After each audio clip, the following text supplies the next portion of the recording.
What's up, everybody? Welcome back to the Titans Time Podcast. I'm Tyler Staggs. Joining me most of the time, as always, my brother Tanner Staggs.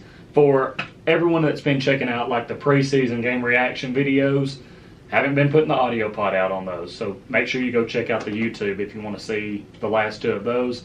Tanner hasn't been able to make it, but he is blessing us with his presence today. So welcome to your first game reaction video. Okay, all right. You didn't have to do me like that to start it off, but that's fine. Guys, today we're going to be talking about the preseason game versus the Bears. The first preseason game, spoiler alert, that the Titans lost here in 2021. And also we're going to be talking about the cut down to 53 that the Titans are going to have to make on Tuesday.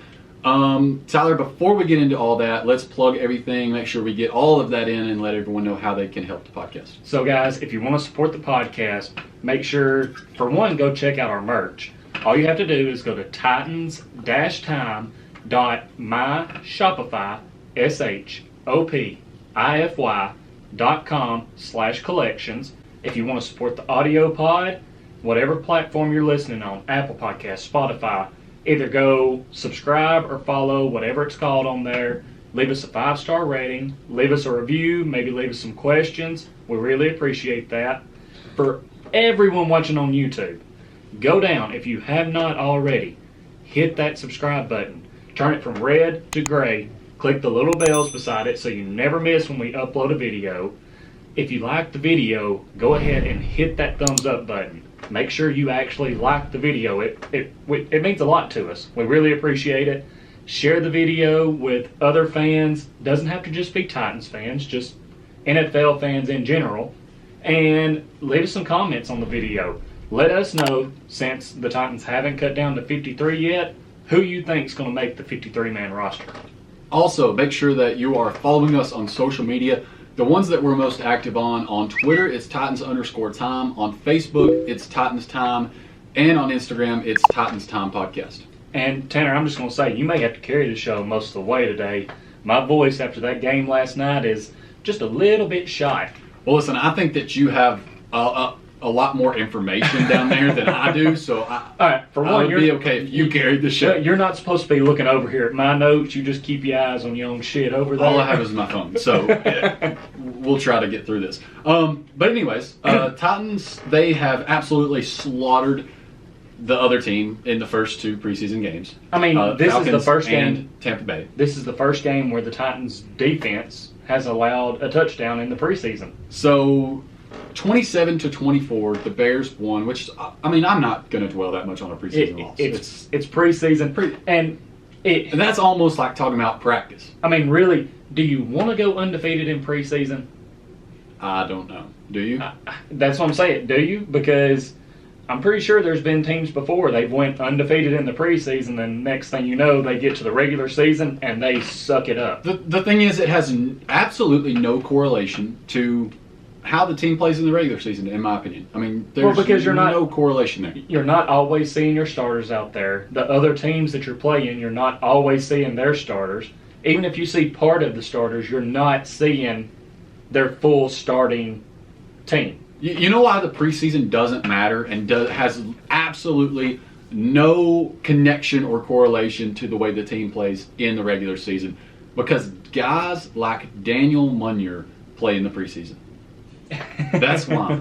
Well, here's what I'm going to say. I was a little worried about where you were carrying that with the preseason not mattering, because when you get down to trying to make decisions about the 53-man roster... Oh, it matters for that. The preseason 100%. Definitely matters. Yes, because it does. We seen last year how you didn't get a preseason. So, for one, that doesn't give your rookies any tune-up games to really get used to the speed. They're just kind of thrown out there.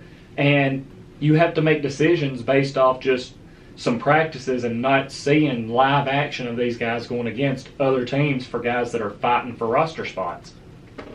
Yeah, I mean, I agree. So, for the backups and for the rookies, the preseason is absolutely huge.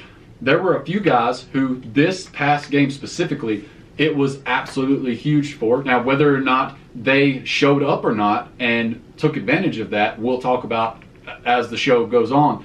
But it looks like you kind of want to say something right now. I do. Going into this game, I'm going to speak for you on this because I believe we were on the same page. We thought that the backup quarterback position, we thought Matt Barkley had it locked up. All he had to do was come into this game and not shit the bed. And guess what, folks? He couldn't do it. He just couldn't do it. I still feel like the quarterback deal is a toss-up. Don't give me I don't that. think that Logan Woodside completely has it locked up. But here's the thing. I'm going to keep myself from being wrong here when the cut down to 53 happens, because it can go either way. It really can. Well, I'm not going to be mad if it's Barkley. I'm not going to be mad if it's Woodside, because Woodside has not played great either. He has played how you would expect a backup quarterback to play. Barkley has played exactly how you would expect a quarterback that has never had success in the NFL in his pretty long career. Woodside likes to sit back and try and be more efficient. He's going to be a guy who tries to take care of the ball a little bit more and not force the issue. Whereas Barkley, the thing that gets in his way is his decision-making sometimes. We'll touch on what happened in this preseason game here in a minute, but he's more willing to push it down the field. But if you turn the ball over, that does you no good in trying to secure a roster spot. I agree. And I know Logan Woodside had an interception in this game. A pick six at that. But I do want to talk about that more here in just a little bit. When you coming into this game, though, that every 2 series, these guys are going to be switching in and out, which can be tough and really show, I guess the mental toughness of these guys, because you could get something rolling in the 2 series that you're out there, and then you're off the field for 2 series. So you could lose everything you have. Or, it could be a chance of, okay, I had 2 really bad series out there. I need to sit over here, regroup, and see if you can go back out there and get things right. Right, I agree. So let's start with the quarterbacks and get into their performances from this game. I'm first going to talk about Matt Barkley a little bit because the stats do not jump off the page. He had just a little bit under a 50% completion rate, and of course he had the interception, which was I'm going to let you touch on that in a minute. A bad decision, and then he just didn't really look all that great. There were a few exceptions where you were like, oh, there you go. I mean, he's showing a little something right there. But then, especially at the end of the game, and I know there was not a whole lot that he could do, but that one ball that it was like almost the last chance that they had at possibly putting a last-second drive together. You talking about like their last drive of the game? And yeah, and it was like an absolute mutilated, injured duck just somehow found its way onto the field. And it's the one that I texted you after. Of course, you were probably way ahead of me, so I'm not sure if you knew exactly which one I was talking about. But he threw it. It looked like he was going to be going way down the field.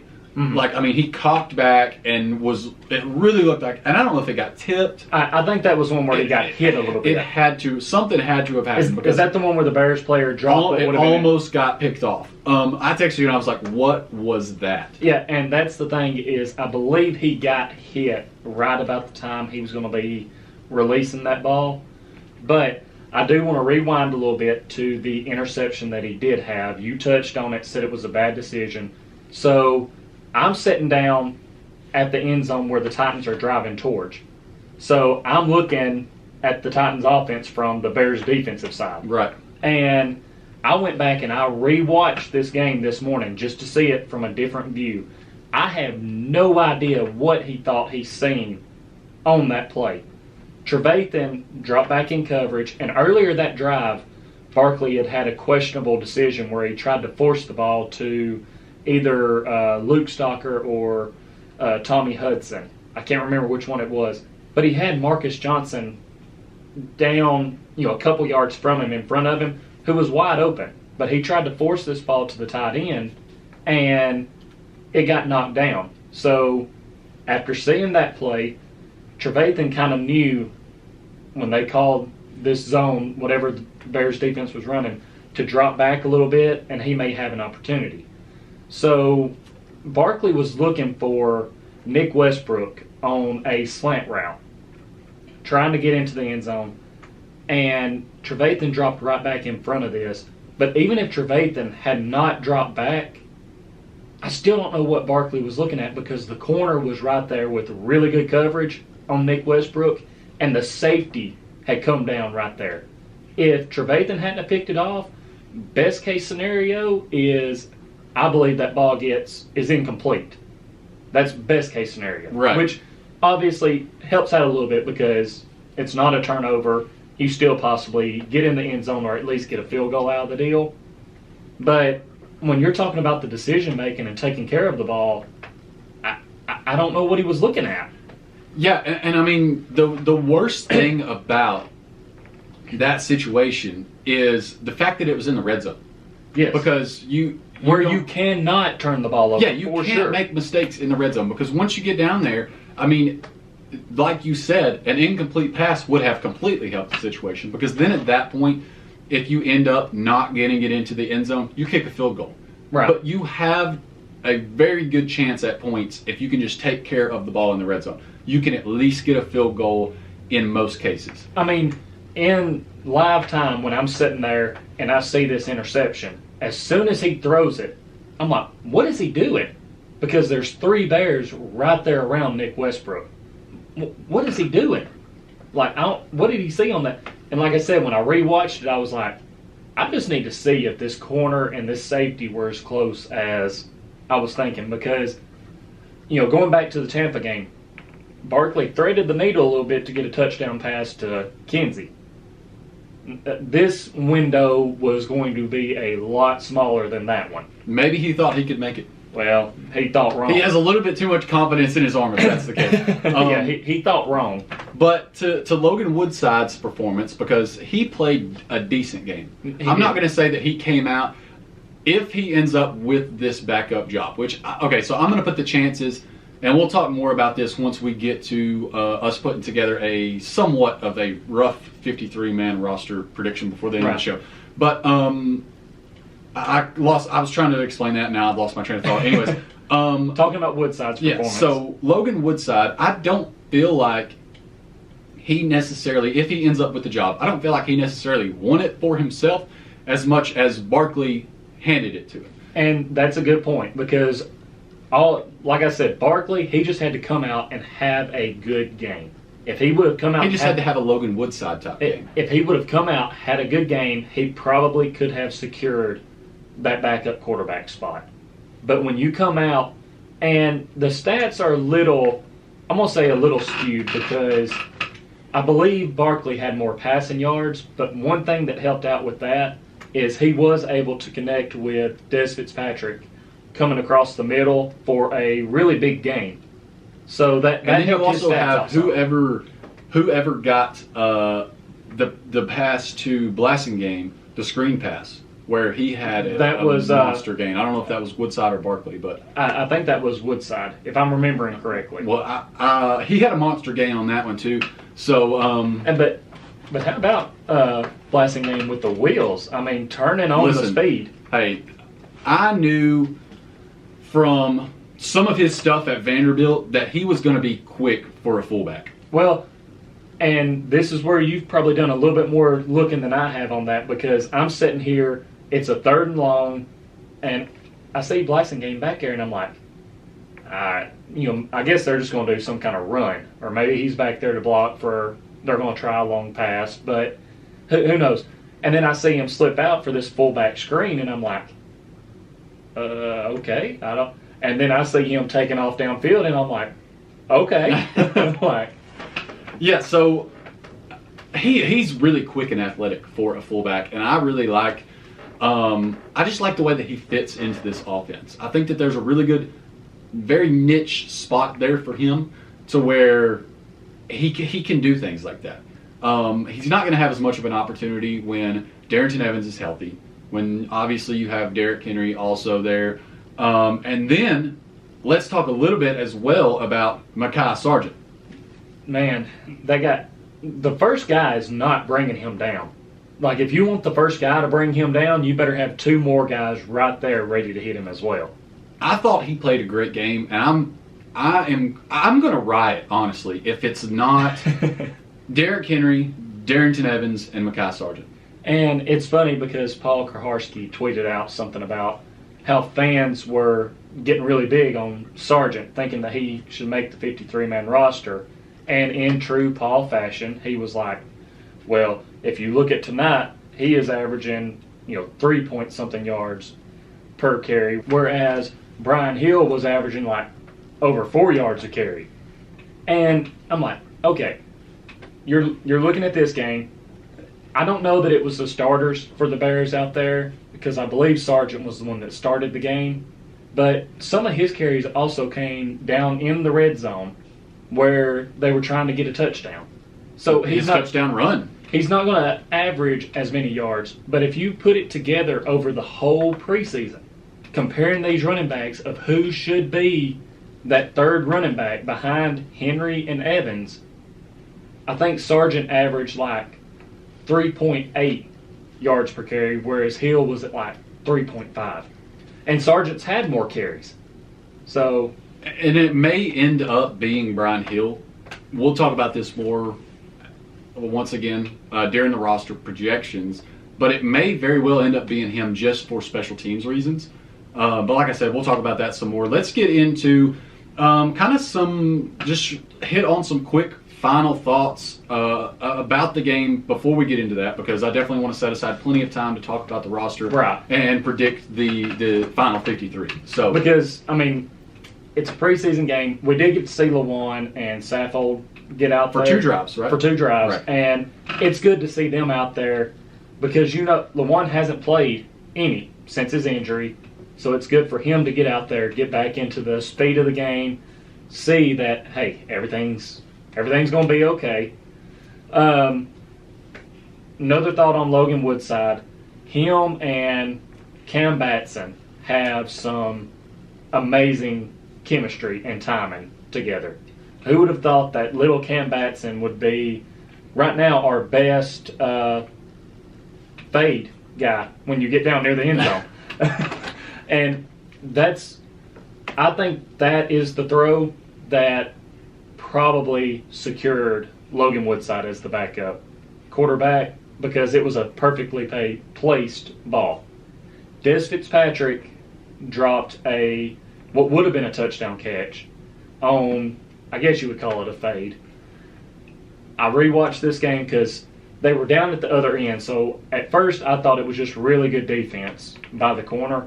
And the corner was there. But if you really watch from another view, and this probably would have been the view that you've seen on TV, it looked to me like the ball hit right between his numbers. He was trying to catch it with his body versus bringing it in with his hands.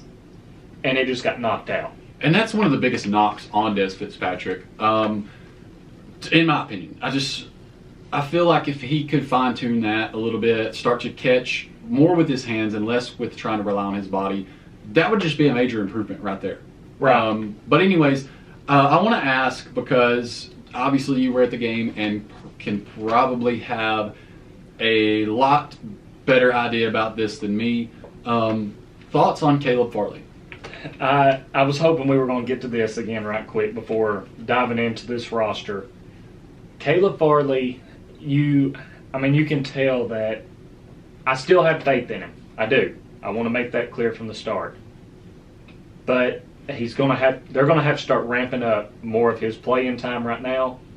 And I don't think you'll see a lot the first couple of weeks. And even when he does start playing more, we're not going to see him on the number one guy. We're not going to see Farley and Hopkins. We're not going to see Farley and Metcalf. No, and we don't need to, because right now he needs to keep some confidence. Please, no.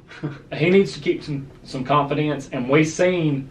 So you're saying that it would be that bad? It would be a confidence breaker. Farley on Hopkins, possibly a career breaker. I'm not going to say a career breaker, but it could be a little bit of a setback. And that's just because, again, he hasn't played a snap, really. It's been 2 years since he's really played. Right. So there's a lot of rust there. Last time he played, he was facing, I think it's ACC players. Right. Now he's facing NFL caliber players. He's going against these guys. He got beat on a slant route, let the guy get inside, and the guy was just running off from him. And that was in press coverage, too. And then the times where he's not playing press coverage, it looks like we're going back to the playing 10 yards off the receiver. And, hell, that's how Nick Foles was killing us when he come in, because guys were spaced out so far from the receivers, all he had to do was get a quick pass to them and let them try and make a play. And there was the challenge play that the Titans had. Barkley just got beat on that guy's cut. I mean, he did. And he tried to recover. And we know that Farley is fast. But he got beat out, and he barely got to the guy. And I don't think he influenced that guy not coming down in bounds. I think the guy, whenever his 1 foot hit, and he was trying to get out of bounds as well, he just launched himself a little too far, and it caused his elbow to come down out of bounds before his hip came down in bounds. All right, so, I mean, if there's anything else that you want to hit on about this game, go ahead and do that. I don't have anything else to talk about. I'm just glad our defense got to go against Justin Fields some. He was able to get outside the pocket and make a couple of plays. Yes, he was. Which can be some learning curves for the Titans. But it's good, because I feel like our first-string defense, we've seen all of them except for Bud Dupree and Harold Landry out there. And they look good. They're not the ones that gave up the touchdown to the Bears. So that's something to look forward to.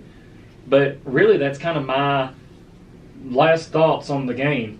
And, I mean, it's a preseason game. Again, I've been harping that all year, or all season so far. It's preseason right now. Yes, we can get excited about some of these guys that are trying to get roster spots. But now we're on to the Cardinals and getting ready for that home opener. Exactly. So let's get into this 53-man roster projection. This will be the official 53-man roster projection for the Titans Time podcast, and it's a little bit bittersweet because, unfortunately, we are going to have to be forced to agree on some things, and that's not ever fun with you. So mainly because I'm the only one who actually wrote down a 53-man roster, but I got a lot of information in this noggin right here. So. Yeah, don't lie to our listeners now. We'll start out with just the special teamers, the kicker, punter, and long snapper. I mean, those are a lock. We have Sam Kickin' Fickin' as the kicker. We have Brett Kern. Are you sure? Yeah. I mean, I don't know. You know, Vrabel telling Kern he needs to work on his... I heard FedEx has a promising prospect. Yeah, we've seen how that worked. I think FedEx has a better chance of their packages actually being delivered intact than him coming back to the Titans. Okay. And then the long snapper, Morgan Cox. So that's three. That are spoken for right there. That are spoken for. Now let's jump to the quarterback position. It's going to be Tannehill and Woodside, in my opinion. I'm going to lock in Woodside there too, just because I feel like if I had to put a percent chance on it, I'm leaning 60-40 Woodside. So I know you're probably a little bit more heavy Woodside, but I'm okay locking him in right there for this projection. We could still see Woodside and Barkley both on the team, because if Tannehill does not come out of COVID protocol before Tuesday, true, because the Titans have to be cut down Tuesday at 3 o'clock Central Time. But the guys on the COVID list don't affect this. Right. So they could possibly keep Woodside and Barkley to try and make sure that whichever one they cut gets past that first round of claim players, and then cut them and get them on the practice squad really quick. Then going to running back, I'm going to have Derrick Henry, Darrington Evans, and I have Sargent. Getting that third I agree with Sargent there. Me personally, I want Sargent on there. Don't be surprised if you do see Brian Hill on there for special teams purposes. I don't know about Sargent on special teams, but I do know that Brian Hill can be valuable on special teams. And then fullback, we have Blackson. Love it. That's a lock. We're going to touch on wide receivers last. Yeah. Tight ends, I have the Titans keeping 4. I have Jeff Swain, Anthony Ferkser, Tommy Hudson, and Luke Stalker. Yeah, That's the 4 guys I have right there. we could see that get moved around a little bit more and maybe them only keep 3. You could see that drop to 3, and we'll talk about that a little bit more with the wide receivers at the end. So. Right. Then offensive line, we have LaJuan, Saffold, Ben Jones, Nate Davis, Quessenberry, Tyson Brilo, Radens, sorry about that. And run out of breath right quick here. Calm down. Brewer and Lamb. Yeah. So I have 9 offensive linemen being kept. Then jumping to the defensive side, cornerbacks. I'm going with Jackrabbit Jenkins, Christian Fulton, Caleb Farley, Elijah Molden, Breon Borders, and Chris Jackson. I think it's a great list. I think that it was probably hard for you to put Chris Jackson on there. It was, but I think he's the guy there at number 6. I'm going to skip safeties for just right now and go to inside linebackers because I feel like that's the next one that's just pretty much settled. We're going to have Jayon Brown, Rashawn Evans, David Long Jr., and Monty Rice. Any arguments there? No, think anyone needs to be added? Definitely not. Defensive line, Jeffrey Simmons, Danico Autry, Tierre Tart, Laurel Murchison, and I think it's Anthony Rush. And the reason don't know a whole lot about Anthony Rush. But. Well, the only reason I have them keeping Anthony Rush is because he's a bigger guy. So if for some reason Tart has to come out of the game for just a little breather, we need another big guy to plug in there, and I think that's where he'll fit in. Okay.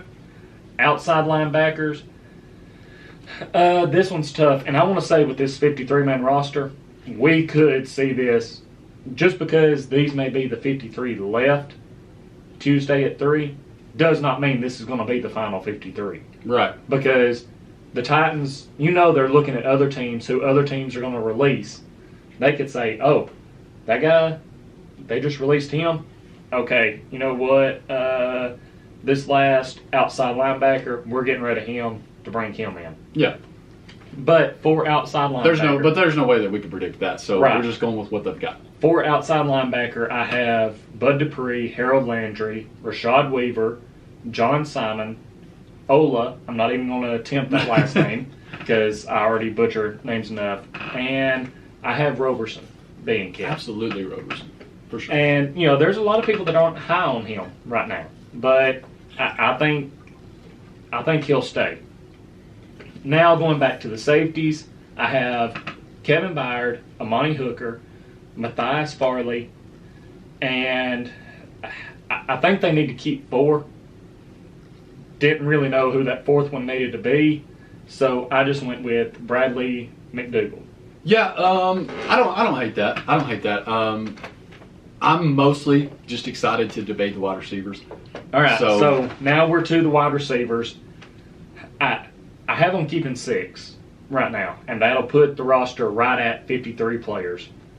But I only have 4 wrote down right now because this is so tough.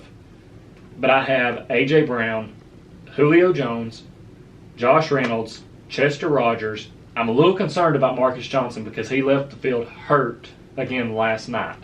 So, with that being said, for the 5th receiver, mainly because of his special teams and maybe some stuff we haven't seen in practice, I'm going to go with Nick Westbrook. Yeah, I think that's a good move. He is, in my opinion, going to be one of the guys there. Racy McMath had a window at the beginning of the preseason. Don't think he really capitalized on that. Haven't heard much from him after the first couple days of camp, and now he is on the COVID list. So I'm going to say he's out. Yeah, he never capitalized on his opportunity, especially early in the preseason, and so that just kind of, and then the COVID list thing, it just wasn't great circumstances. Well, it was great circumstances for him at first. He had a lot of hype going for him and all that, but it just didn't work out. So I think Westbrook will be the special teams guy there. Lastly, and then for my last guy that I'm going to have. Okay. This is either, in my opinion, going to be, there's 3 guys that it could be. It could be Dez Fitzpatrick, I think it could be Cam Batson possibly. It definitely could. I mean, he had a game last night. Or I'm going to throw out Mason Kinsey. And just going off how the Titans do, like what they like more in a receiver, even though I made the argument that they might need to keep Mason Kinsey for a backup to Rodgers in case he were to get hurt, I think they're probably going to go Dez Fitzpatrick. Yeah, if I had to change anything about this list, I would end up dropping a tight end. Don't know exactly which one that would be. Now don't get me wrong. The 6 wide receiver, 4 tight end, I definitely see a window for that. But if anything were to change, I feel like there could be an opportunity for 3 tight ends and then Dez Fitzpatrick and Cam Batson. Okay, so if we were to drop off a tight end, I'm probably dropping Luke Stalker. And if I add another receiver, I'm going to go opposite of you. I'm going to go Mason Kinsey. Okay. All right. Over Cam Batson. Over Cam Batson. After the performance that he just had. Yeah, just because Mason Kinsey has been more consistent, I feel like, this preseason. I see. My thing with Cam Batson is partially the history with the team the past couple of years. Don't know why I feel like that's important, but I do. Is there anything else that you got? That's all I got. Thanks for watching. This has been Titans Time, and as always, Titans.